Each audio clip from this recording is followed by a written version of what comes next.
Hello friends,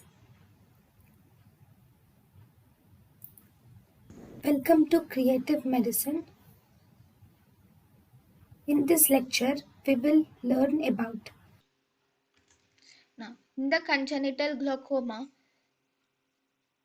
why is congenital glaucoma present? The main reason for congenital glaucoma is because of the developmental anomaly in the angle of the anterior chamber.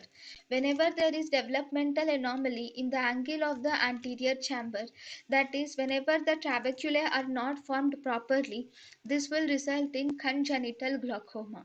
So the main cause of congenital glaucoma is not improper formation of the trabeculae or trabeculodysgenesis. thank you and thank you for watching.